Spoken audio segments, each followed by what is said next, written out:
This is the boat ramp that we've just arrived to. It's a different boat ramp than we used the last time because the water level is low at the other boat ramp. And our boat drivers are here. I've just given them some lunch. They've been waiting for about 6 hours. They thought we were coming in first thing in the morning. It's now about 2 o'clock. We're leaving the boat ramp on our way up to the village.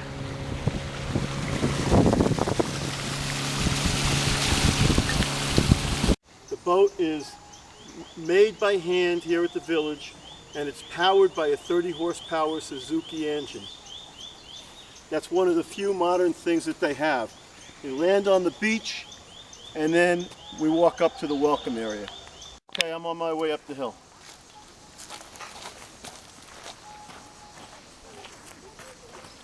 Okay, now after I make this turn, we come to the flea market area where all of the families have their wares out for sale.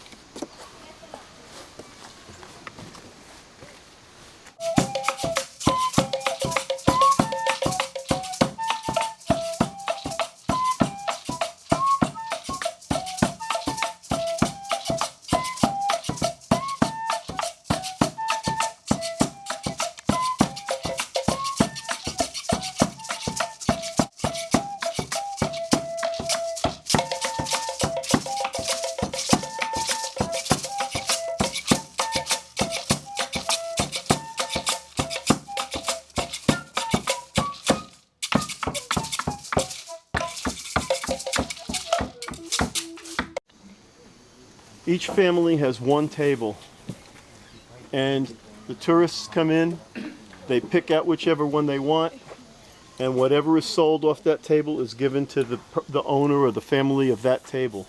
It's basically a lottery or like a retail store. Sometimes you make a sale and sometimes you don't.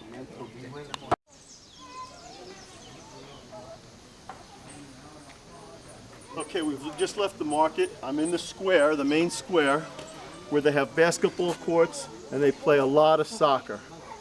And you can see the soccer goal over there. The houses that you see here, each one is lived in by one family, between 2 and 8 people. We're going to climb up to the community kitchen, which is where Corey and I spent our nights.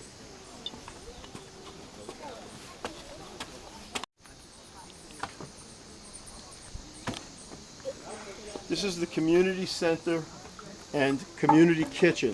The fire is over there. We slept on this wood floor. This wood floor is made out of bark from a certain tree. I couldn't tell you which tree it was, but it's very flexible but quite durable. And this is a very sturdy structure. We've had over 100 people up here at one time.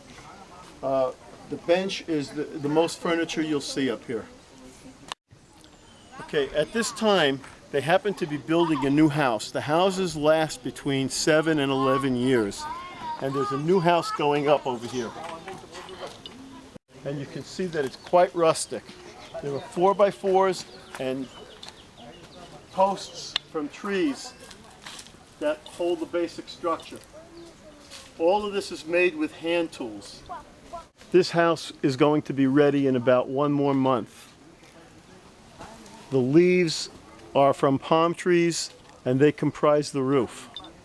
The staircase is really interesting. They don't use a regular ladder, but instead they take a post and they notch steps into the ladder. This is the traditional staircase that they use to climb into their houses. And when they want privacy, they rotate the staircase so that the steps are on the bottom and then people know not to disturb them. The house behind me is Sarah's house. Sarah is an American Peace Corps volunteer from Arkansas.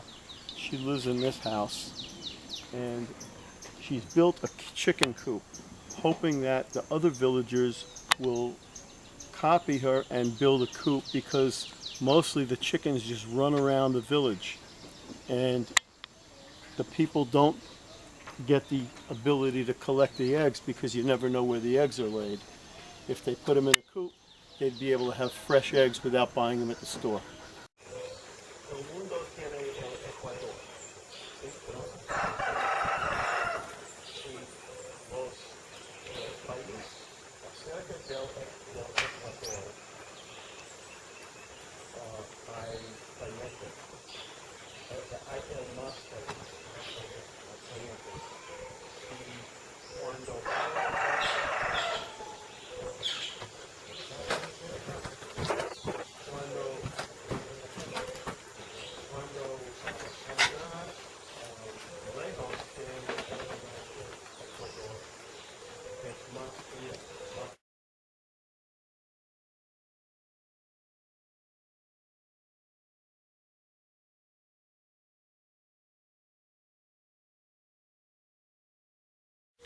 It's time to take the morning pilgrimage.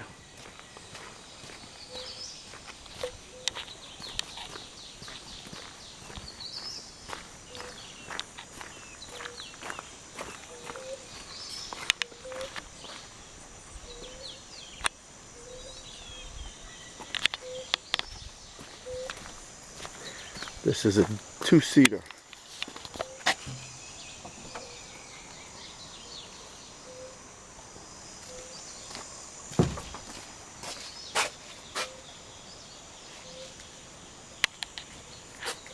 We've just unpacked all of the clothing articles that we gathered for our trip to give to the villagers, and we laid them out on benches, and everybody's gathering to take a look to see what we brought.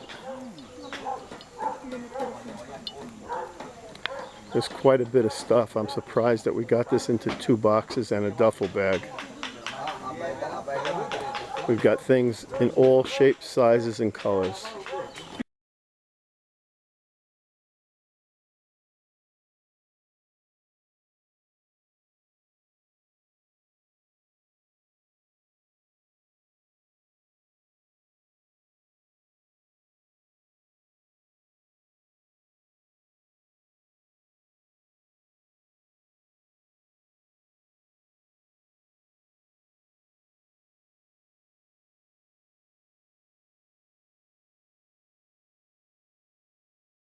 Most of the shirts and clothing have just been distributed, and everybody's going to gather now for a group photo with all the shirts.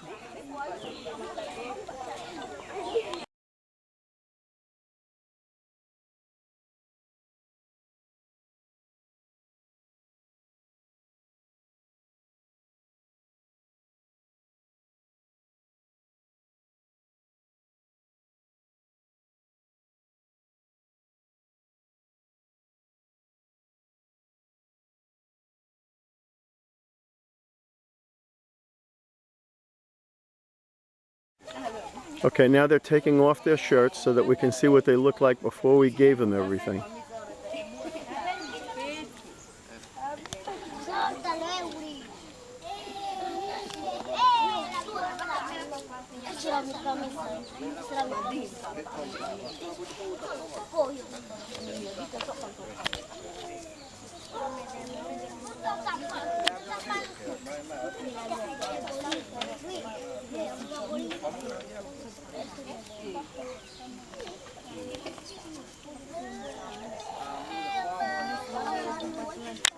Okay, now the women are lining up to receive some knives. We brought a bunch of small paring knives, enough for every family. And now Arito is distributing this stuff.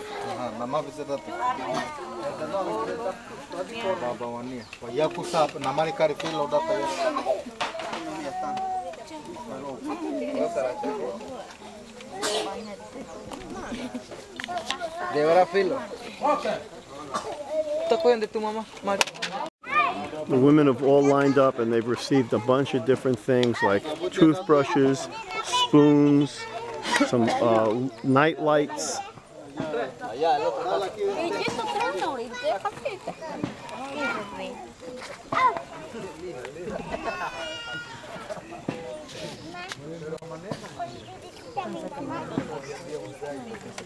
Okay, they have a duffel bag that we've brought, and they've wrapped it up, tied it up into a ball, and he's going to flip it over his head to see who gets it, just like a wedding bouquet or something like that.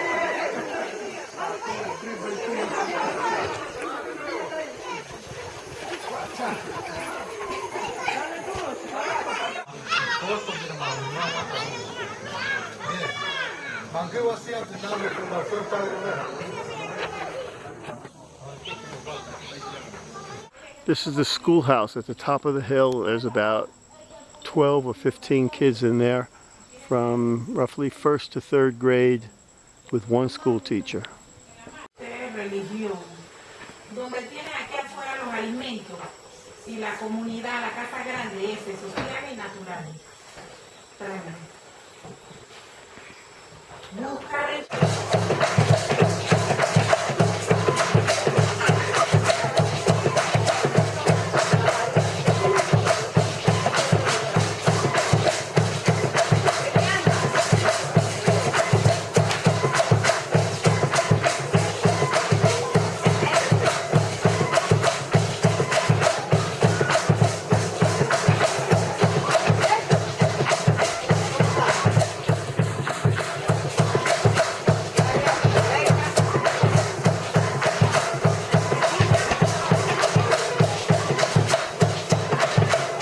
Grate it very finely, squeeze the gratings through a thin cloth to get the juice, and then heat the juice just for a minute or two over the fire. And then they have the juice that she has there, and they will use a two-pronged piece of bamboo to paint it on their bodies. There's no needles involved. How long does it last? ¿Cuánto tiempo dura? Bien. Bueno, para nosotros los Embera de repente podemos decir como de 7 a 10 días. Tal vez, quizá ellos un poco más, ¿no? Porque el Embera siempre está bañando, está sudando y eso. He says it's permanent. No, it's temporary. It lasts about 7 to 10 days, depending on how much you bathe, how much you're sweating, and so on. But about 7 to 10 days. On us white people, sometimes it lasts a little bit longer. So one time I'm glad I didn't get sick.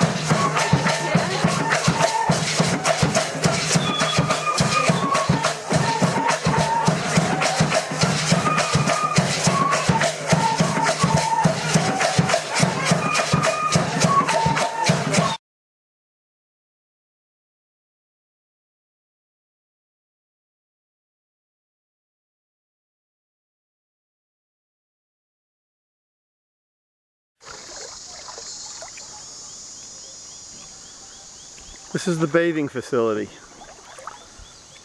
and the swimming facility.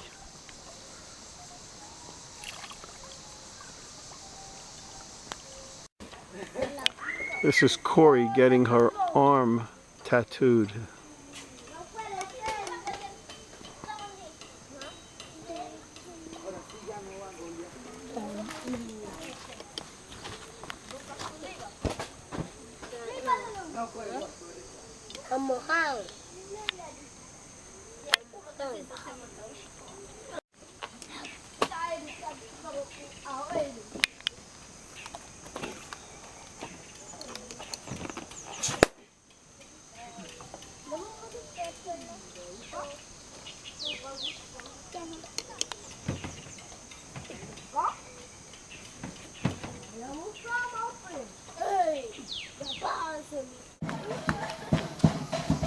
We've just finished putting the corned beef in the pot. Now we wait 3 hours.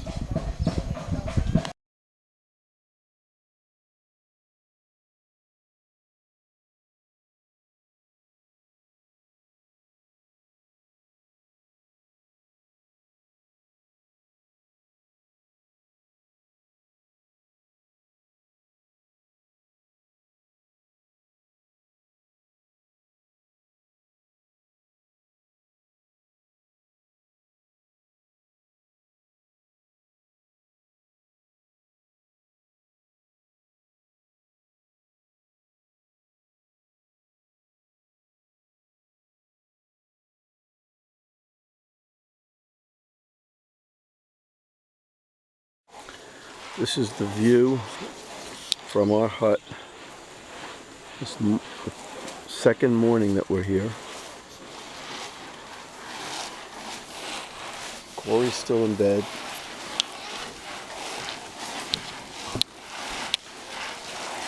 And the women have come out and have begun raking the grounds, cleaning up the leaves and debris that collect.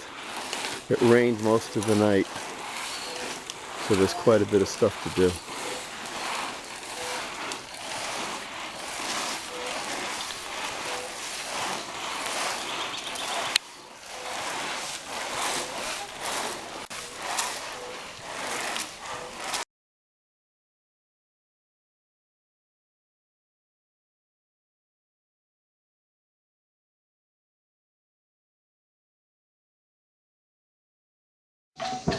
This is Edwin, and he is carving an iguana out of rosewood.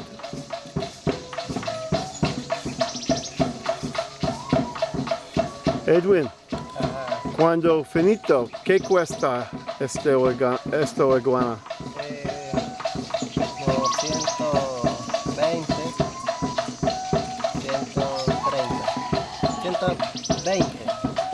130, 120. 120. Is 100. 150? 20. 120, 20. Ajá, 20. Que si lleva mucho tiempo, And it takes him much time. It takes him un mes para terminar ya pulido. Bien. 3 semanas, Sí. más o menos. Ajá. 3 weeks it takes him to make this.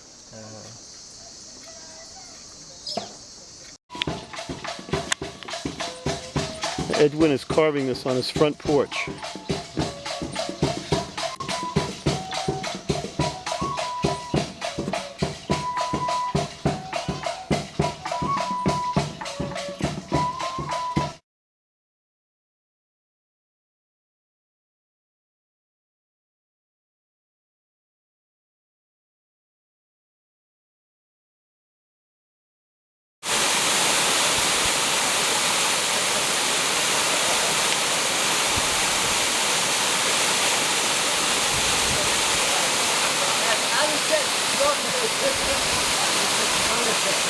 ¿Tienes frío?